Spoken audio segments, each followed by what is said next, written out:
Hello hello hello hello hello hello hello Hare Krishna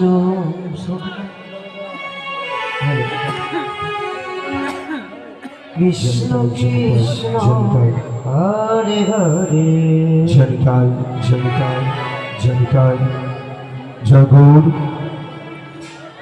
Radheshyam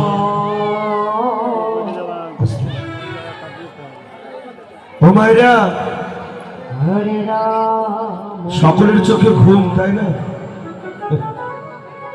আসলে আপনাদের দোষ নেই। ভগবান এমন সময় রাস করেছে যে সময়টা মানুষ ঘুমোয়, কিন্তু যদি বৃন্দাবনে এসে আপনারা এভাবে ফাঁকি দেন হরে কৃষ্ণ তো আমাদের কিন্তু ফাঁকি দিতে সময় লাগবে না। বৃন্দাবনে এসে কখনো ফাঁকি দিতে নেই মা।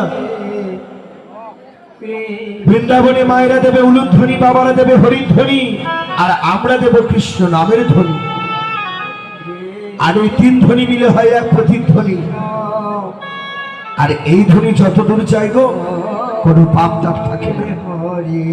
তাই সবাইকে বলছি, সবাই মিলে বাহু তুলে একবার উলুধ্বনি দিন, তাই গৌর হরি হরি বল।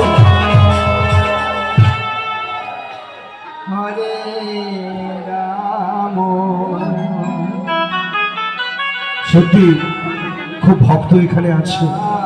রাম রাম ভক্তরা থাকলে ভক্তি আসে না মা। তাই রাসলীলা ভগবানই করলেন, রাসলীলা। শ্রীমদ্ ভাগবতের ৫ম অধ্যায় ১০ম স্কন্ধে